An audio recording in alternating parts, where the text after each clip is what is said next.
Om Tava Kathamritam Tapta Jeevanam Kavibhirididam Kalmashapaham Shravanamangalam Srimadatam Bhuvigrinanti Te Purita Janaha. O Lord, your words like sweet nectar refresh the afflicted. Your words, which poets have sung in verses, vanquish the sins of the worldly. Blessed are they who hear of you, and blessed indeed are they who speak of you. How great is their reward. So we are continuing with the Gospel of Sri Ramakrishna. Today we will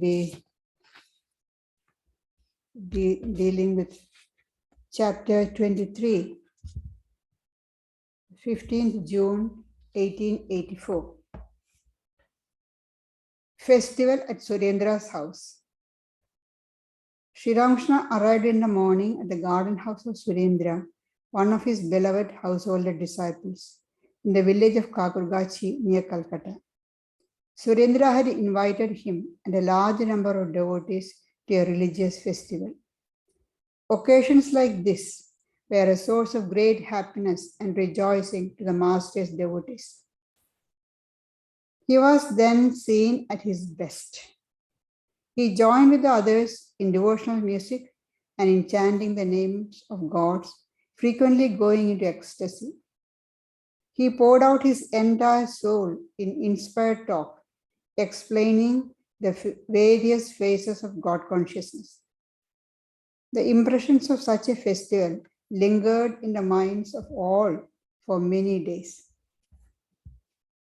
So it often used to happen. The devotees in Calcutta, they used to invite Sri Ramakrishna and then inform all the other people, other devotees, and they all come to that house or garden house and spend a whole day in singing, listening to Sri Ramakrishna's talk. Sri Ramakrishna may go into ecstasy and dance. The devotees stood in rows inside the big hall of the garden house to hear the music sung by the professional singers. The floor of the room was covered with a carpet over which was spread a white sheet. A few bolsters, pillows, and cushions lay here and there. Surendranath Mitra was one of the prominent household disciples of Sri Ramakrishna. He was a typical young man of his time, open-minded, not caring much for religion, or you should say almost indifferent to religion, very carefree. He was handsome, well-built, I can see, and had a well-paying job.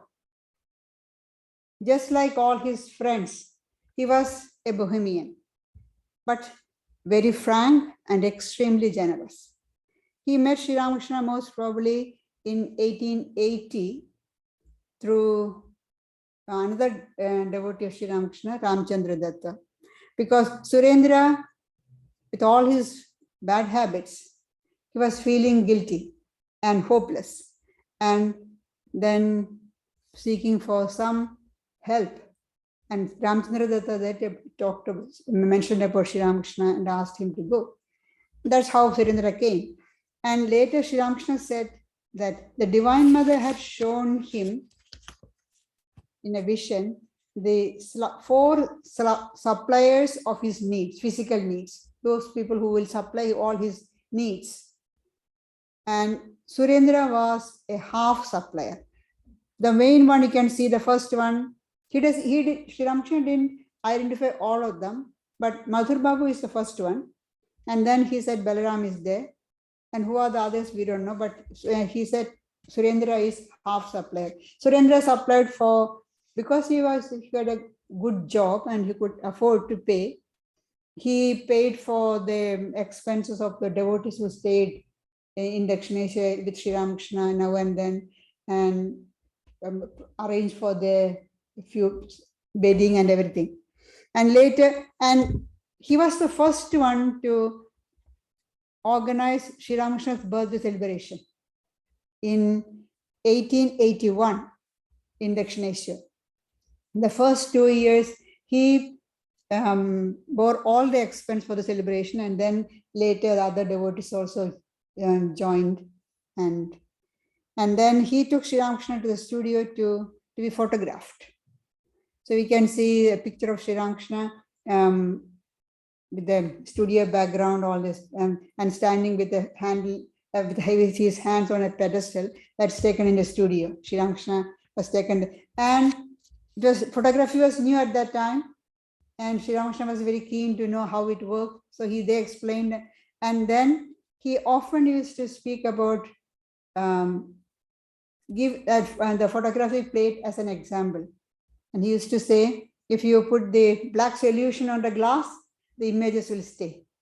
In the olden days, now people may not even understand what you mean by all that. Silver nitrate solution is given on the back side of the plates.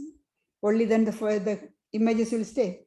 Similarly, if your mind is endowed with good qualities, sattvic qualities, then the spiritual teachings will remain. Otherwise, they will just hear and disappear. And then Suryandra bore most of the expense when Sri Ramakrishna was taken to Kasipur. The rent of the house was 80 rupees a month. And Suryandra bore the expense, and also for the food of all these devotees who are staying there, young disciples staying there and Kasipur to look after Sri Ramakrishna. And then after Sri Ramakrishna's passing away, as we all heard about, how they didn't have any place to stay. All the disciples, young disciples, had to go back to their home. And 2 or 3 of them didn't have anywhere to go. They already cut off their a connection with family. Tarak, who later became Swami Shivananda, Elder Gopal, Swami Advaitananda, and Latu, Swami Adbhutananda. So they had nowhere to go. And then one day, when Suryandra was meditating, Sri Ramakrishna appeared in front of him and said, "My children are going around without a place. What are you doing? Get up and do something for that first." So he, see, my children are wandering in the streets. Look at their sad plight. Make some arrangement for that without any delay. He immediately got up from his meditation, went to Narendra. Narendra was his next door neighbor. Narendra's house was his next house. So he went and told Narendra, "You please find a house, and you people stay there, and we householders will come and spend some time, talk about Sri Ramakrishna. Otherwise, how can we spend 24 hours at home with the family?" And that's how Narendra found the Baranagar house, the first mutt. And so Suryandra paid for the rent and the food. Sometimes they don't have in the young disciples in the Gospel M records. Sometimes they didn't have food, no food to eat. Then Suryandra will come, organize everything, and the young disciples were like orphans, and Suryandra was like their mother, looking after them.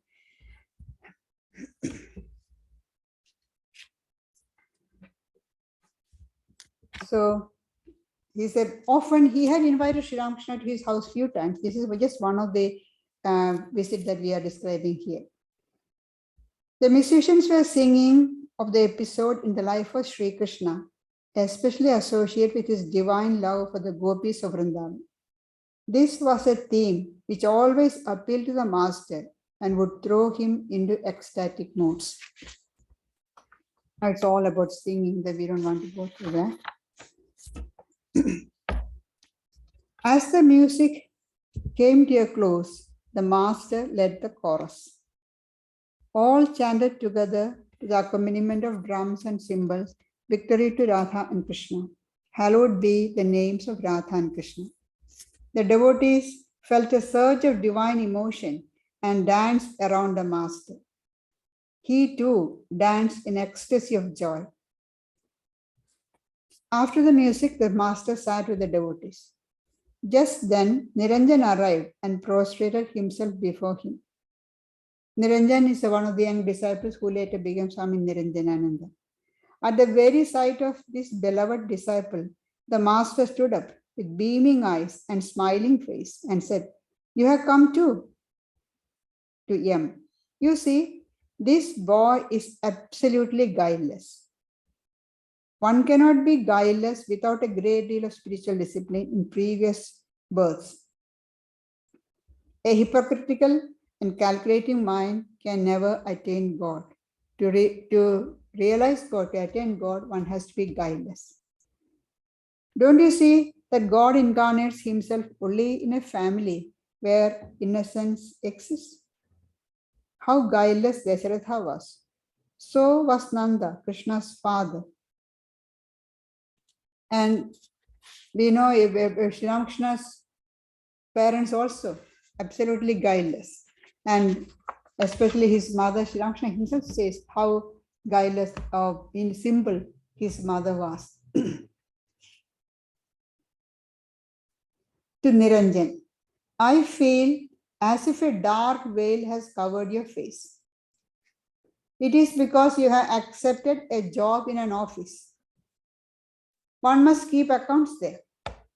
Besides, one must attend to many other things, and that always keeps the mind in a state of worry. You are serving in an office because Niranjan had taken up a job. That's why Sri Ramakrishna is saying all this. You are serving in an office like other worldly people, but there is a slight difference in that you are earning money for the sake of your mother. One must show the highest respect to one's mother, for she is the very embodiment of the blissful mother of the universe.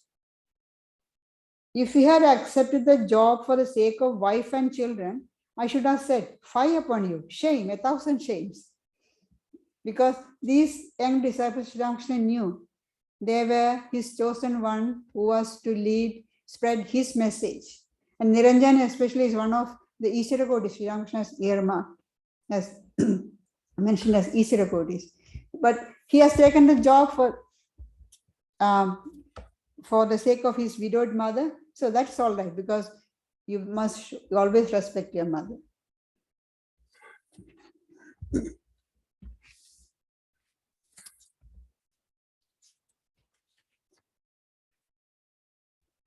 Master to Niranjan, pointing to M. He is the headmaster of a school. At my bidding, he went to see you. That is Sri Ramakrishna's method. He used to get the devotees come to know each other, make them feel close to each other. So when the young disciples, if the person, one of the young disciples, Subodh, his family home was close to M's house. So Sri Ramakrishna asked, "You go and meet him. He lives here near your house." And the Subodh, this young boy, said, "Why should I go and see him? He hasn't been able to renounce. He's a family man. He's got his family. What can I learn from him?" Then Sri Ramakrishna smiled and said, No. He will tell only what I say. And Subodh is such a simple, open-minded boy. He was only 16 or 17 at that time. When he went to Sri Ramakrishna, to Yam, he told this whole conversation, what he told Sri Ramakrishna. Then Yam said, "Yes, it's true. I don't have anything. I live near an ocean of infinite bliss and knowledge.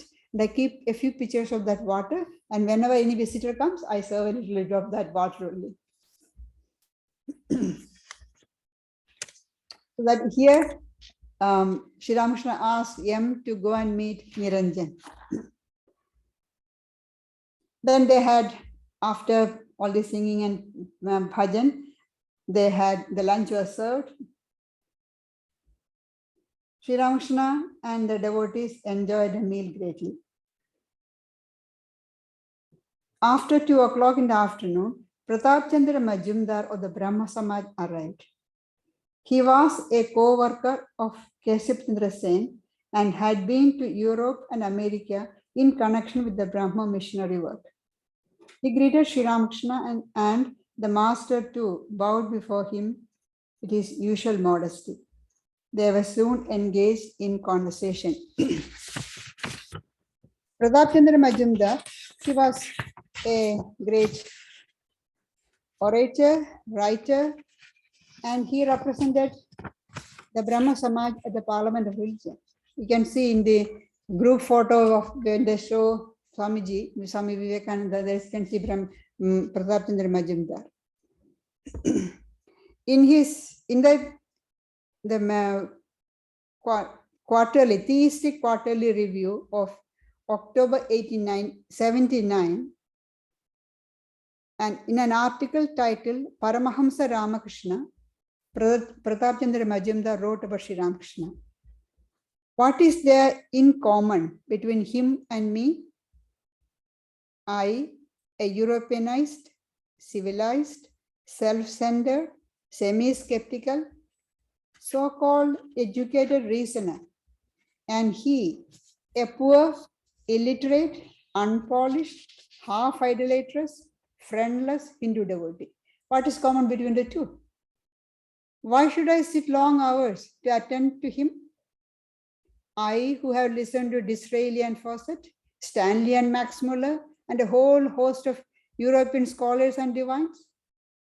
Why should I be spellbound to hear him? And it is not I only, but dozens like me who are the same. He has been interviewed and examined by many. This is his, he himself says he is Europeanized, civilized. Unless you are Europeanized, you can't be civilized. That's the implication. Europeanized, civilized, self-centered, semi-skeptical, so-called educated reasoner. Why should I sit in front of him? He is illiterate, unpolished, is no education, friendless Hindu devotee.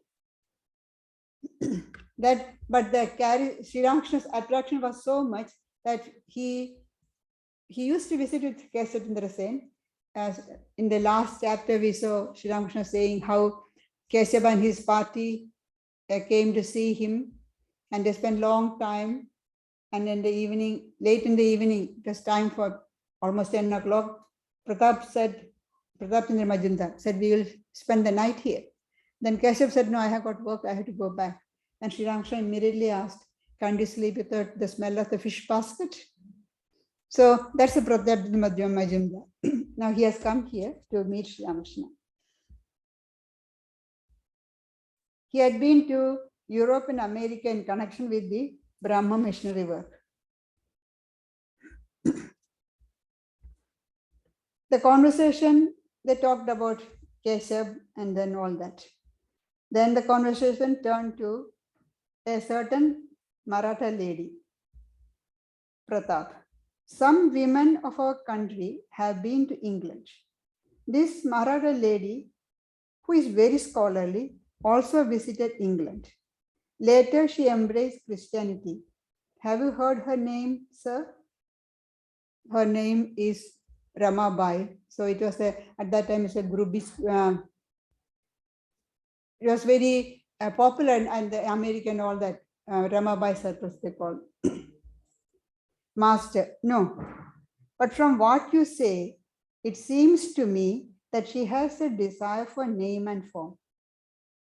That kind of egotism is not good. The feeling I am the doer is the outcome of ignorance.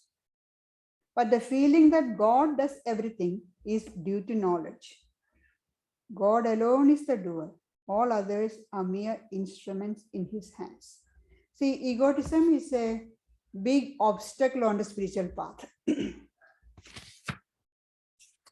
This egotism, the feeling that I do all these things, all these are mine, I'm so powerful, no, so important, I'm highly educated, I got such a big position, or I come from such a big family. All these are egotism. These are obstacles on the spiritual path. And the aim of all our spiritual practices is to get rid of this egotism. So here Sri Ramakrishna says, the feeling I am the doer is the outcome of ignorance. But the feeling that God does everything is due to knowledge. God alone is the doer. All others are mere instruments in his hand. We are all just puppets. He is pulling the strings. We are just doing all these things. Nobody has got any freedom or power of their own to do anything. In the Gita, Shri Krishna says, Ishvara sarva bhutanam hridaya sevajana tishtati brahmayan sarva bhutani yandra rudhani maya. Seated in the heart of all.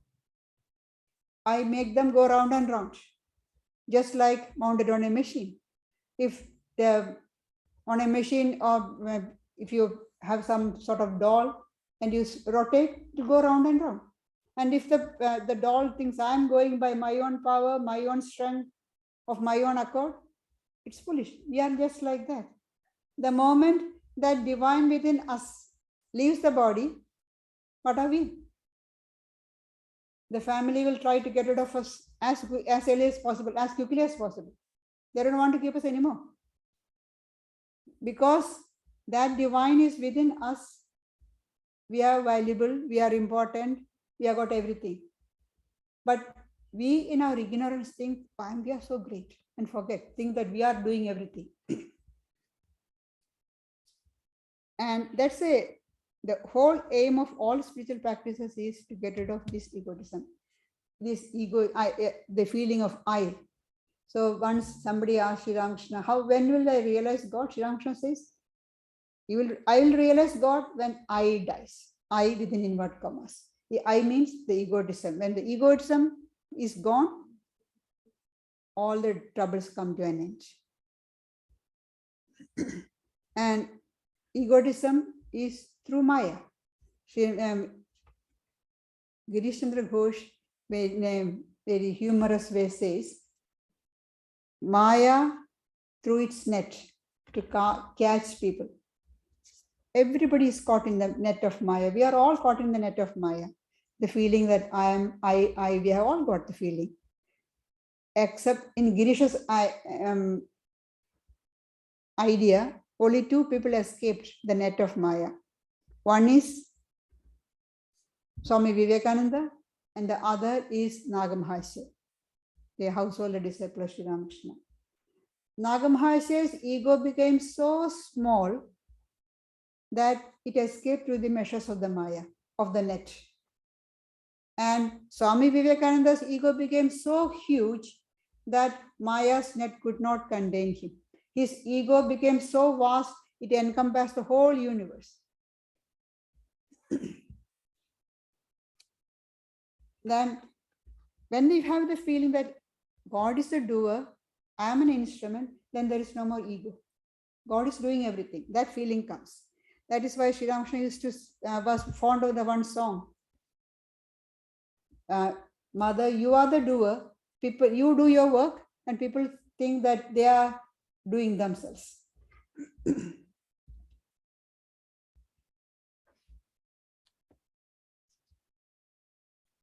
When the embodied soul says, God, I am not the doer, thou art the doer. I am the machine, thou art the operator. Only then does its suffering of worldly life come to an end. Only then does it obtain liberation. It no longer has to be reborn in the world of action. When we have the feeling that God is the doer, we are mere instruments in the hand of God. Then we don't have to take any more birth, no more rebirth for us then. A devotee. How can a man get rid of his ego? Master, you cannot get rid of it until you have realized God. If you find a person free from ego, then know for certain he has seen God. It's not so easy. People think that, oh, I am free from ego. I don't have any egotism. I am free from ego. That very fact that I am free from ego says that you have got ego. Because as Sri Ramakrishna says, You think that you reason out and reason out, all the egotism is destroyed, you think. Then somebody says something, immediately you flare up. What happened? The ego has come back. So he compares ego to the Ashwatha tree. You cut down to the root, and then within 2 days you see another new shoot coming up from a bit of the root. Egoism is very hard to get rid of. So Sri Ramakrishna usually says, turn the direction, mod firiyada. It's very hard to get rid of the ego. So turn the ego towards God. Have the feeling that I'm the child of God. I'm the devotee of God. So he speaks about the ripe ego and the unripe ego.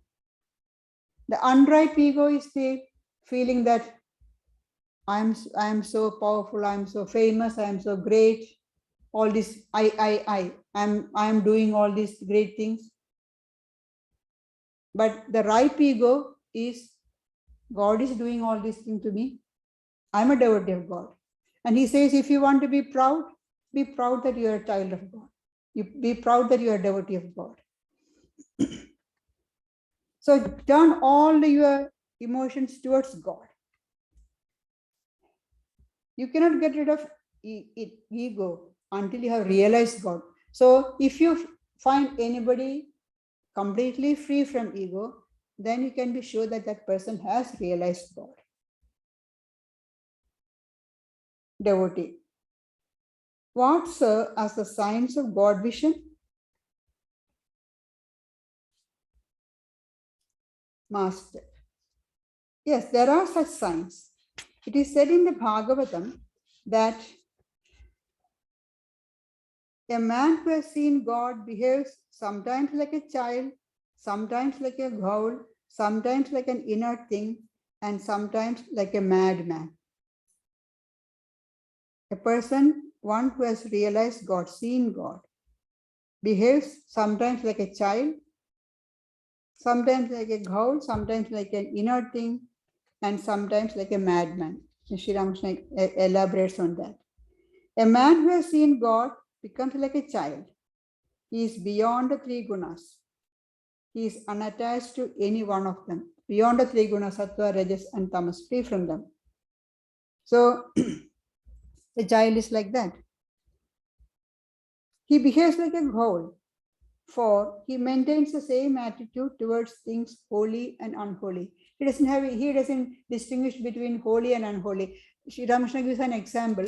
Soon after the opening of the Kali temple, a man came after the celebrations of the big function, festivities are over, and he was dressed in such shabby, dirty clothes, looked really like a madman. And because of his appearance, they didn't allow him to eat with the other in the guest house, where the devotees are fed. He didn't mind the insult. Sri Ramakrishna says he went to the bin where all the eaten leaves are thrown, where the dogs were looking for scraps of food. He went there, pushed the dogs, and all started looking for scraps of food. He didn't mind. But when he came to the Kali temple and chanted hymns, Sri Ramakrishna says he could feel the whole temple was reverberating, was pulsating with the divine and consciousness. So he realized he is an over Brahman. And then Sri Ramakrishna and Hriday, they all followed him, went to talk to him with them. And when he was leaving the temple garden, Hriday Kaladhari, Sri Ramakrishna's cousin, when we followed him, asking to give some advice. Then first he tried to send this Haladhari away, like throwing stones at him and everything. But Haladhari kept on going with him, behind him. Then as he was leaving the temple compound, he said, when you feel the water of Ganga and this water in this ditch are same, or you don't find any difference between them, then you can know you have realized Brahman.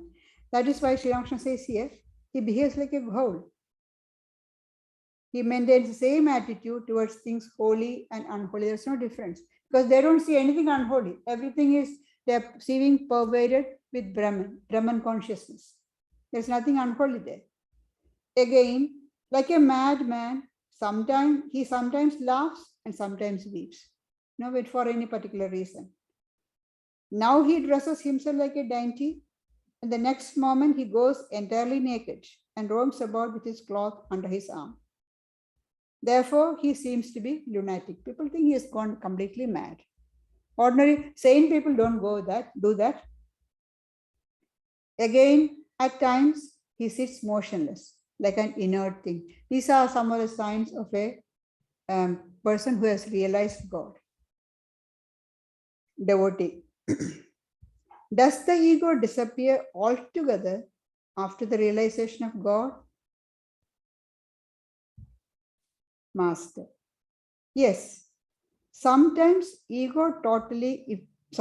sometimes God totally effaces the ego of his devotee, as in the state of samadhi.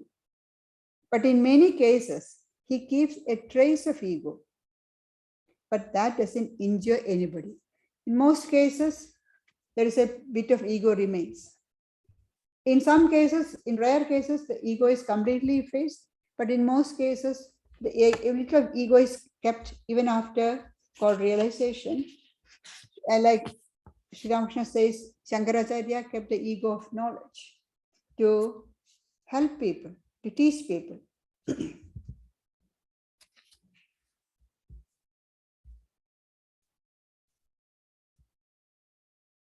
But in many cases, he keeps a trace of ego, but that doesn't injure anybody. After self-realization, after God realization, even if the little bit of ego is there, that's not going to do any harm to the person. But in ordinary cases, the ego is an obstacle. We can't on the spiritual path.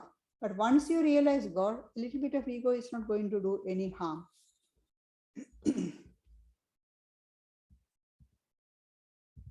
And when if you are free from ego, you will have all the peace. It's the ego is causing all the troubles.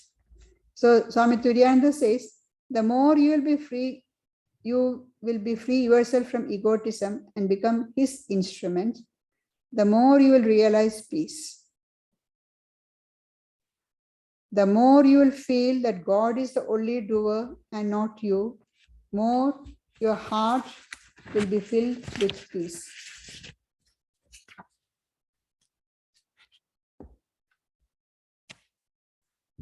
And God is the owner of this body.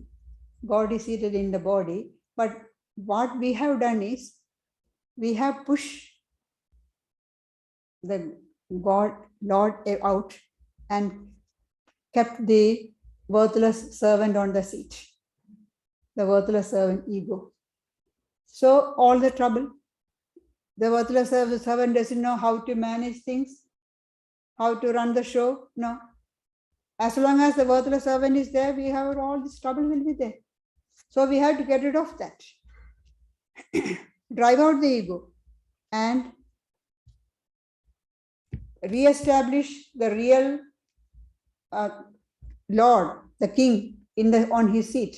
Then we will have peace. Therefore, that we had to become the servant of the Lord or devotee of God.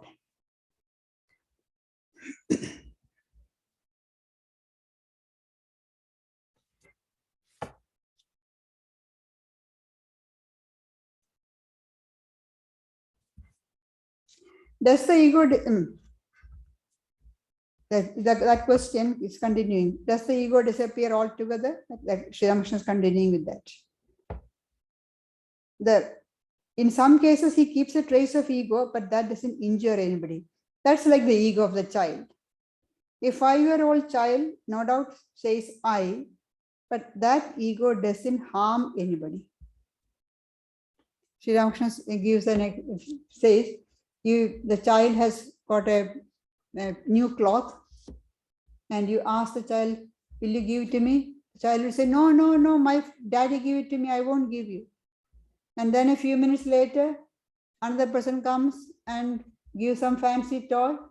Immediately the child will give the cloth and go maybe take the fancy toy. So there's no ego there. So that ego, though the child says, my daddy, it doesn't hurt it. Whereas we say there's attachment there, that's the trouble. Then comes all the trouble. At the touch of philosopher's stone, steel is turned into gold. The steel sword becomes a sword of gold. The gold sword has the form of a sword, no doubt, but it cannot injure anybody. One cannot cut anything with a gold sword. That's the idea. If you touch a metal, base metal with philosopher's stone, it turns into gold.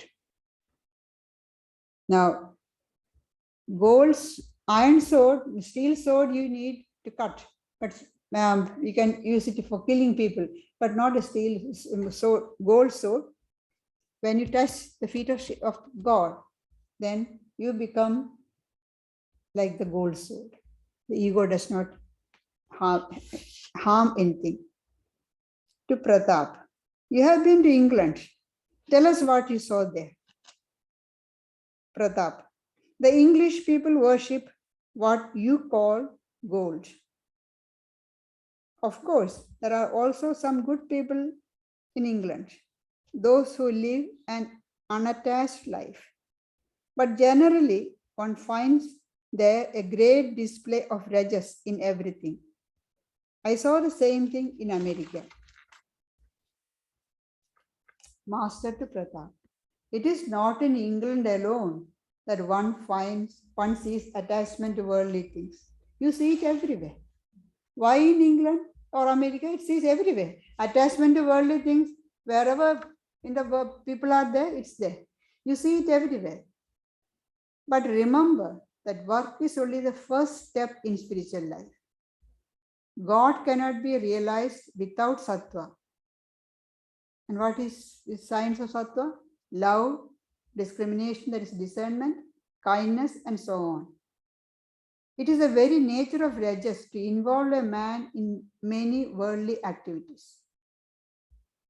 That is why rajas degenerates into tamas. If a man is entangled in too many activities, he surely forgets God. He becomes more and more attached to woman and gold. God cannot be realized without sattva. Sattva is a characteristic. The characteristic of sattva is serenity, calmness, peace. But activities is a sign of rajas, restlessness. And involving in too many activities, he becomes attached and then goes to tamas. That is why Sri Ramakrishna says, don't go out of your way to get new activities. It is the very nature of rajas to involve a man in many worldly activities. That is why rajas degenerates into tamas. If a man is entangled in too many activities, he surely forgets God. He becomes more and more attached to woman and gold. So why can't we just sit without doing any work? Then we won't be attached to activities. We won't be going from rajas to tamas. But it is not possible for you to give work altogether. Can anybody remain without doing any work? Sri Krishna says in the Gita, not even for a moment you can remain without doing work. Nahi kaschit kshanamapi jatu tishtatya karmakrit. And if you think that you are going to sit without doing, your very nature will force you to do. Very nature will force you to act, perform action. Nahi kaschit kshanamapi jatu tishtatya karmakrit. Karyade hyavasya karma sarva prakrivijay gunehi. None can ever remain rest even for an instant without performing action. For all are made to act helplessly. We don't have any choice. We are made to act helplessly by the force of gunas. or born of Prakriti. Our nature, our Sattva, Rajas or Tamas, what is predominant, that force makes us to perform action. We can't remain without doing any activity. Even Sri Ramakrishna says here, even breathing is an activity, meditating is an activity. How can you remain without performing any action? It's not possible. Then what are we to do then? Krishna says, perform all your action without attachment to the results. That's what Sri Ramakrishna says here, the same thing. But it is not possible for you to give up work altogether.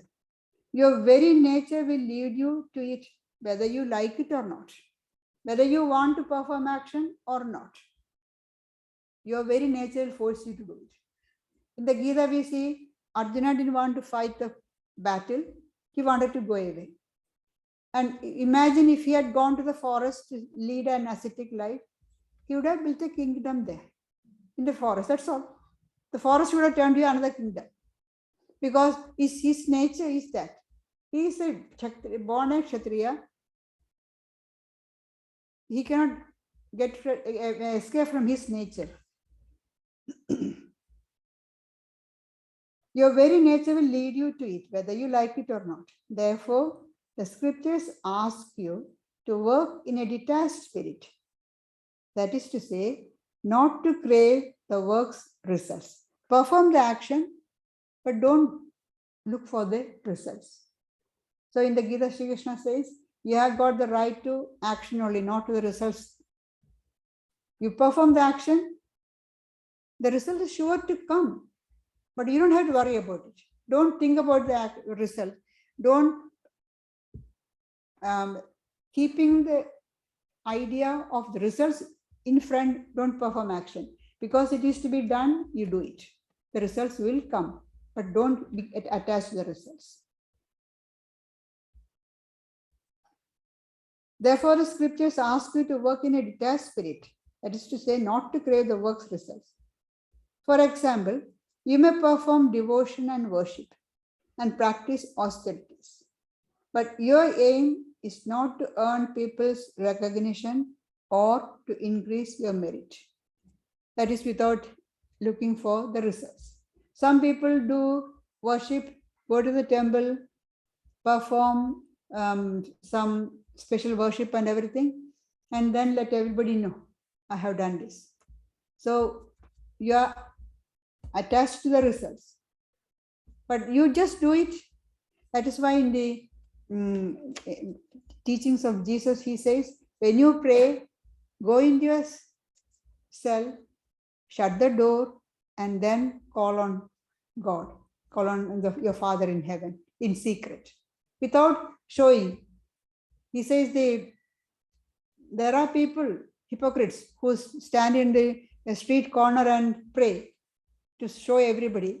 Once we had we went for a prayer meeting in Hyde Park. And there we having going on. Then we were coming out, we saw a man sitting there are so many paths in the park. And near one of this side path, a man is sitting and meditating. No other place to meditate other than Hyde Park in front of all this crowd. So everybody will know that I am meditating.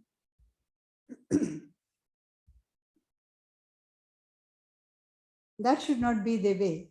You should, the more you do it without any fanfare, without showing off, the greater is your intensity. If you are showing off, you are talking about too much, how much you are practicing, how many hours you are meditating, how many hours you are praying, or what vision you are having. Whatever vision or whatever progress you are making, the intensity becomes less if you are talking about it. So do it without making any looking for results or announcing it so that people to get people's recognition. People will say, oh, so and so is such a great devotee, highly spiritual person. But the more you speak about your spiritual practices, you are going down instead of going up. To work in such a spirit of detachment, is known as Karma Yoga. But it is very difficult. People think that, oh, Karma Yoga is easy. Just try to do the work and don't get attached to the work. How can you do? Offer the results to God. That's what the Krishna says. Yes, it's very easy. I offer everything. I offer everything to God. We say all lip service. But if the results didn't happen as I planned, I wanted, then I get upset. But if I offer the results to God, why should I get upset? It's God's results, not mine. And if the things happen as I plan, and I get very happy and I tell everybody, so it went very well. So if the results are God's, why should I get so elated? That's why Sri Ramakrishna says it's very difficult. We are living in the Kali Yuga when one easily becomes attached to one's actions. You may think you are working in a detached spirit, but attachment creeps into the mind from nobody knows where. You may worship in the temple or arrange a grand religious festival or feed many poor and starving people. You may think you have done all this without hankering after the results. But unknown to yourself, the desire for name and fame has somehow crept into your mind. Complete detachment from the results of action is possible only for one who has seen God. It's not so easy. All these things are difficult to practice. I should say, there is nothing easy in spiritual life. There's no easy path, no quick results happening, no shortcuts. You may think you have done all this without hankering for results, but unknown to yourself, the desire for name and form has crept. So, complete detachment from the results of action is possible only for one who has seen God. Just as earlier he said, complete effacement of ego is possible only when one has realized God. It's the same way. Complete detachment is possible only when you have seen God. So naturally the doubt comes, what about us then? What are we to do? Devotee. Then what is the way for those who have not seen God? Must they give up all the duties of the world? You've got so much work, so many duties when you are in the world. Master, the best path for this age is Bhakti Yoga, the path of Bhakti prescribed by Narada, to sing the name and glories of God and pray to Him with a longing heart. With great longing, pray to God. Oh God, give me knowledge, give me devotion, and reveal Thyself to me. The path of karma is extremely difficult. Therefore, one should pray, oh God, make my duties fewer and fewer, and may I, through Thy grace, do the few duties that Thou givest me without any attachment to the results. May I have no desire to be involved in many activities. See, Bhakti Yoga is not just singing name or devotional songs, but Sri Ramakrishna says, pray to God with a longing heart, with great earnestness. And what are to pray for? Oh God, give me knowledge, give me devotion, and reveal yourself to me. And again we should pray, make my duties fewer and fewer, and may I, through your grace, do the few duties without any attachment. With our own strength, we won't be able to do it. We need God's grace. Through your grace, may I be able to do the duties without any attachment. May I have no desire to be involved in many activities. It is not possible to give up work altogether. Even to think or to meditate is a kind of work. As you develop love for God, your worldly activities become fewer and fewer of themselves. and you lose all interest in them. See, as you develop love for God, the duties become less and less, and you don't feel any attachment and interest in them. A devotee. The English people always exhort us to be active. Isn't action the aim of life then? Because they are saying about English people, because India was at that time under the rule of the British rule.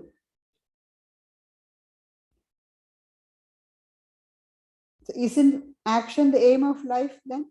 Master, the aim of life is the attainment of God. Work is only a preliminary step. It can never be the end. Even unselfish work is only a means. It's not the end. It's only a means, not the end. If you engage yourself in unselfish work without a higher goal, after some time you get dissatisfied. What's the aim? What do you gain by all this? So when we have unselfish work, we turn it into worship, then you won't get attached, or we won't get disappointed, because you realize that every action that you are doing is purifying your mind and taking you closer and closer to God. You're doing everything as worship of God. That is our motto. Shivajnani Jiva Seva, of the motto of Ramakrishna order. Worship, serve the being, living being as God. Then that unselfish work is leading towards God. Otherwise, unselfish work is only a means. It's not the end. It's only a beginning. It's a starting point. That's fine. Unselfish work is much greater than being attached to work, being selfish work, doing selfish work. This is much better. But this is only a starting point. Don't think that's the end. Many people do voluntary work, humanitarian activities. They think they are great. Of course, they are greater than ordinary people who are extremely selfish, self-centered, attached. That's great. But that doesn't make you highly evolved on a spiritual level. That's the beginning. Of course, that's the beginning. You don't get stuck there. That's what Sri Ramakrishna is saying. It's only a means. It's not the end.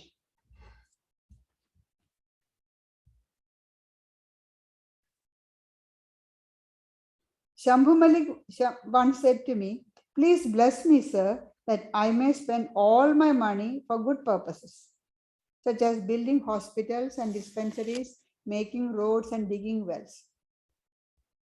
I said to him, "It will be good if you can do these things in a spirit of detachment." Shambhu Malik was a rich person, so he wanted to use his wealth for the good of people. Building hospitals, making roads, digging wells for helping the travelers, it's all good. So Sri Ramakrishna is saying, it will be good if you can do these things in a spirit of detachment. That is very difficult.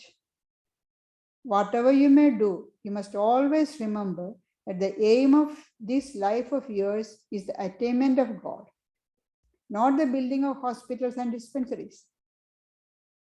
Suppose God appeared before you and said to you, "Accept a boon from me." What will you ask? Will you ask God to build hospitals for you?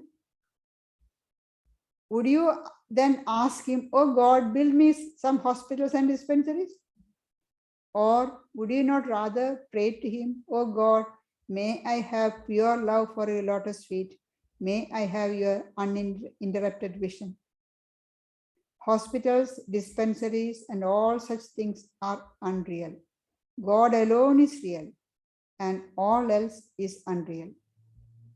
Furthermore, after realizing God, one feels that he alone is the doer and we are but his instruments. Then why should we forget him and destroy ourselves by being involved in too many activities? After realizing him, one may, through his grace, become his instrument in building many hospitals and dispensaries. That can happen. After realizing God, he may work through us. to build hospitals and dispensaries. But then the attitude is different. We have the conviction at that time that God is working through me. I'm just an instrument. He is the doer. Therefore, I again say that work is only the first step. It can never be the goal of life. Devote yourself to spiritual practices and go forward. Through practice, you will advance more and more in the path of God. At last, you will come to know that God alone is real and all else is illusory, and that the goal of life is the attainment of God.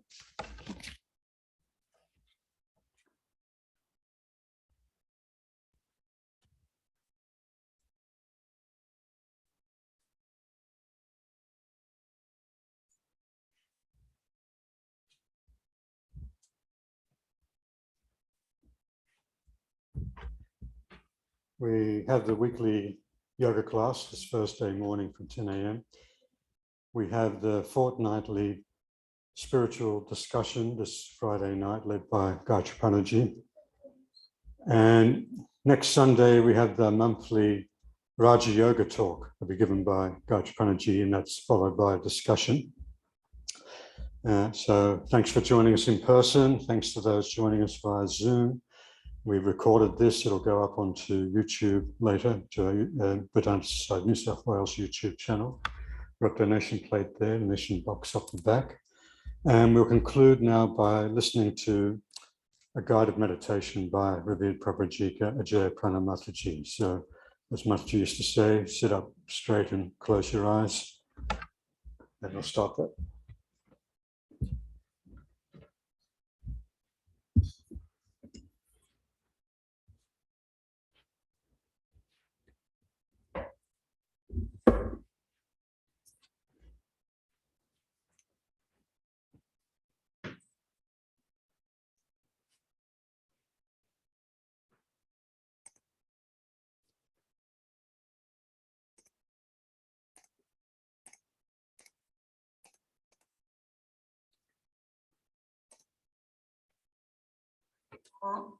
In my inmost depths, that no mortal light can reveal thy immortal face. Thou art seen only in thine own effulgence.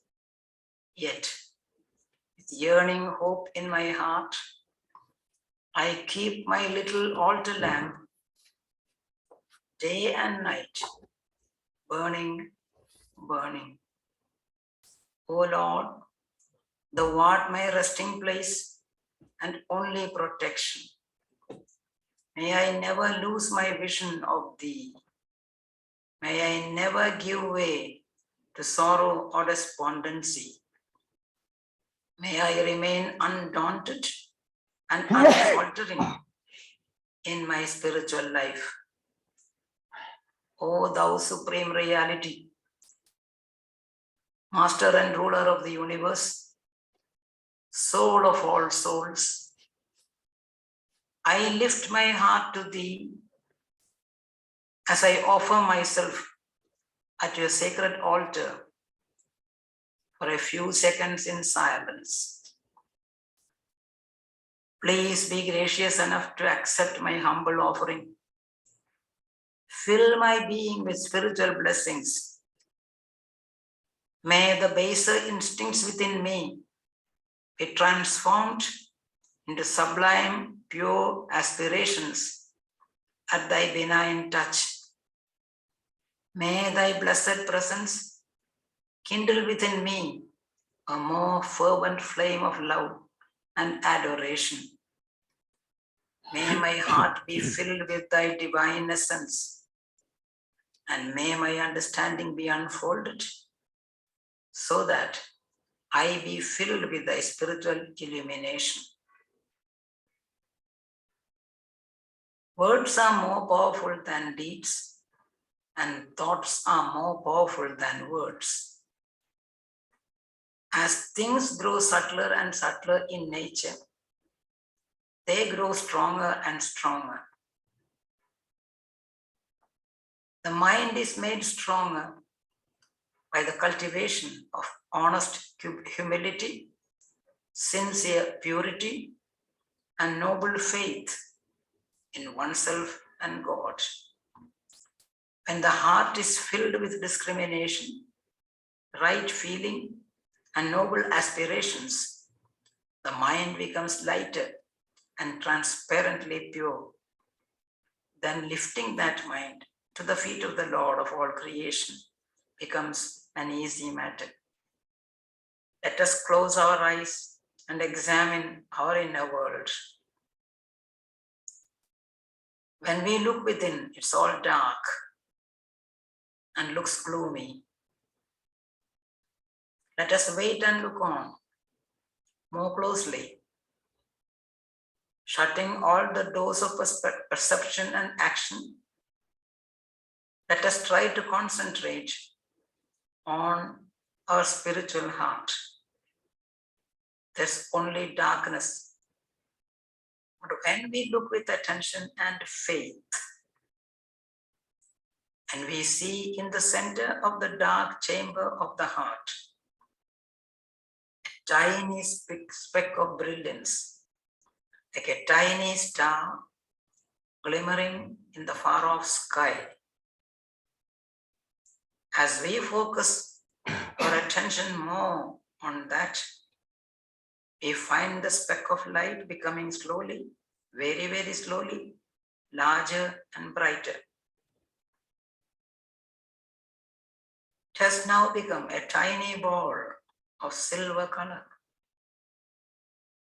emitting short rays of silver light around it. As we continue to look closer, you see the little ball growing and growing into a big ball of sheer luminosity. It's not a mere star-like effulgence. Inside the radiance, we see the outlines of a beautiful lotus. Just think of that. As we go on concentrating on the heart, a little speck of light that we saw in the beginning grows in size. It has become a beautiful silver star. But it is not an empty one. It is alive with the vibrations of energy. Inside that star, we see a lotus. That lotus signifies the yearning of our heart. It symbolizes the pure love and adoration that we have for the vision of the Lord. And as we go on concentrating, we can see in the center of the lotus a golden flame. Think of the picture. A large silver star, inside which is a beautiful lotus, in the center of which is a wonderful flame standing upright. They are not still, but they are not moving. They are vibrant with energy, vibrant with the life energy of God, vibrant with the life energy of the universe, vibrant with the life energy of our own existence. The whole heart is full with the effulgence. And we can feel, if we pay attention, we can feel the vibrations tingling through our whole body, just coursing gently through every part of our body. The power of the Lord's energy, the power of our own existence, calm, cool vibrations, living. Just that, a beautiful silver star,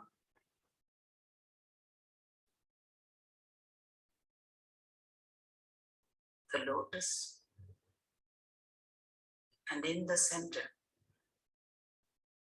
the golden flame.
Hare Om. Shanti, Shanti, Shanti, peace, peace.